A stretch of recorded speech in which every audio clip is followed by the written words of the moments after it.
देवभूमि उत्तराखंड की भी अलग अलग रीति रिवाज और परंपराएं रही हैं।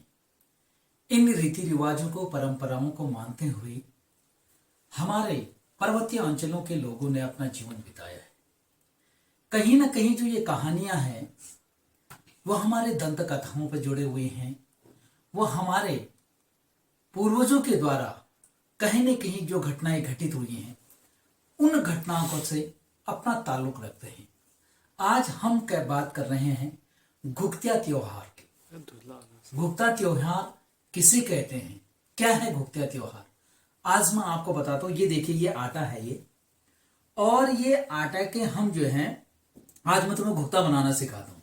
ये आटा ले लिया हमने इस तरीके से, और आटा के बाद इस तरीके से हम इसको हाथ से मलते हैं, और मलने के बाद जैसा ये लंबा हो जाता है फिर हम इसको इस तरीके से ऐसे घुमा करके और ये बना देते हैं।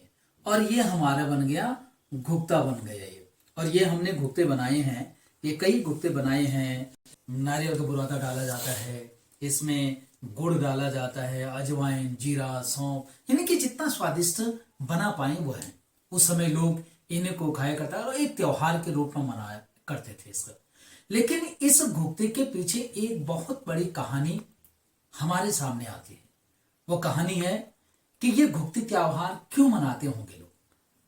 कुमाऊं मंडल की बात करते हैं तो वहां पर चंद वंश के राजा हुआ करते थे, और चंद वंश के राजा में वहां पर जो था कल्याण चंद जी थे।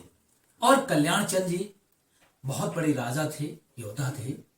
उनकी कोई संतान नहीं थी, और जब उनकी संतान नहीं थी तो राजशाहत आई, और जो उनका मंत्री था, मंत्री की नीयत डोल गई कि यार राजा का कोई संतान नहीं है, और राजा मरने के बाद ये पूरा राजपाट मेरा हो जाएगा। लेकिन नियति को कुछ और ही मंजूर था।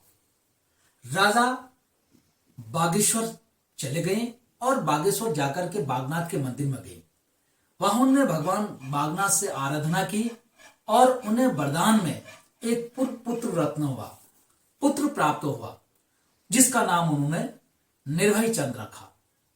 और खेलता हंसता रहा, राज परिवार का बच्चा था, खाने पीने वाला था। एक दिन यही जगह कि जो उनका मंत्री था उसकी नीयत तो खराब होगी। अरे उसने क्या, राजा का बेटा हो गया है, हमारी जो योजना थी वो बिल्कुल खत्म हो गई है, अब हम क्या करें।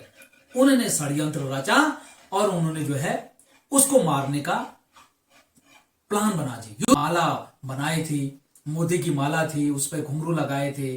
कभी बच्चे नटखट होते हैं, वो नाराज हो जाते थे तो मां डराती थी उसको, देख भाई तेरा माला में जो है ये माला है वो कौवों को देता, आ कौवा आजा आजा इसके माला ले जा, ऐसे करके वो डराती थी अपने बच्चे को। अब बच्चा डर जाता था कि मेरा माला कहीं कौवा नहीं ले जाए, और इसमें डर करके वो अपने जो वो फिर शांत हो जाता था। इस तरीके से जैसे ही मां की आवाज सुना करते थे कौवे भी आसपास आने लग जाते थे। तो बच्चा डर जाता था कि यार मेरा सच्ची में जो मोती की माला है उसको कौवा ले जाएगा। लेकिन प्यार उन पक्षियों का भी, उन कौवों का बहुत ज्यादा प्यार उस बच्चे से लेकर जब अपने साथियों के साथ उसको ले करके वो जंगल की ओर चला, और जंगल की ओर जब ले गया तो बच्चा रोने लगा, बहुत चिल्लाने लगा। और जब चिल्लाने लगा तो जो कौवे थे वो कौवे आ गए, यानी कि इतने ज्यादा कौवे आ गए। उन जो मंत्री था और उनके साथ जो उनके अन्य गए थे उनको जान बचाना मुश्किल हो गई। बच्चे को छोड़ करके वो भाग गई वहां से। बच्चा रात हो गई थी, उस पेड़ के नीचे था, लेकिन पहरेदारी के रूप में पेड़ में कौवे बैठे रहे। और जब कौवे बैठे रहे वहां, उसके बाद उन्होंने क्या किया कि एक कौवा जो है, जो बच्चे के गले में जो मोती की माला थी जिस पर घुंघरू लगे थे, उसको लेकर के वो राजमहल में चला गया। और राजमहल में गया तो वो बहुत चिल्लाने लगा। बेटे की याद में मां बेहोश थी, लेकिन राजा ने कहा ये कौवा क्यों चिल्ला, भगाओ इसको देखने के लिए। जैसे वो वहां कौवे को भगाने के चक्कर में आए, का पुत्र था, उस पुत्र का माला पड़ा हुआ था। और वो देख करके हैरान हो गया, उसने कहा ये कौवे के पास कहां गया, इसका मतलब ये कौवा ने देखा है बच्चा। और कौवा जैसे ही गया वो कौवे के पास गए, कौवा फिर उड़ा दूसरी जगह चला गया, फिर वो पीछे गए, वो फिर उड़ा दूसरी जगह। ऐसे ऐसे के राजा और राजा को सैनिकों को लेकर पर जहां पर उनका पुत्र निर्भय चंद था, वहां ले गया पेड़ के राजा, और बच्चा वहां पर देखा तो रो रहा था, ऐसा ही था। उस बच्चे को तो राजा ने गले लगा लिया उसको। बच्चा ही था, वह प्यार था, छोटा बच्चा था। गले लगाया तो उसको पलासा पोसा, फिर वापस वो राजमहल के लिए आए। जब राजमहल के लेके आया तो राजमहल में रानी बेहोश थी। रानी को जैसा पता चला कि यार बेटा हो गया, वो भी होश में आ गई। और होश में आने के बाद उसने जो है कि खुशियों में जो है कि बहुत सारे पकवान बनाए। और पकवान जब बनाए, राजा थे, पूरे शहर पूरी ढिढोरा पिट गया, बच्चा मिल गया पकवान गए।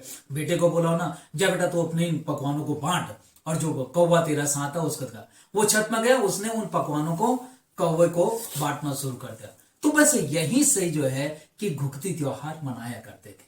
शायद अगर राजा का बेटा वो जो मंत्री था नहीं ले जाता, और कौवे उस पर नहीं झपटते, कौवे माला लेके नहीं आता, तो हो सकता है ये घुघती त्योहार नहीं मनाया जाता।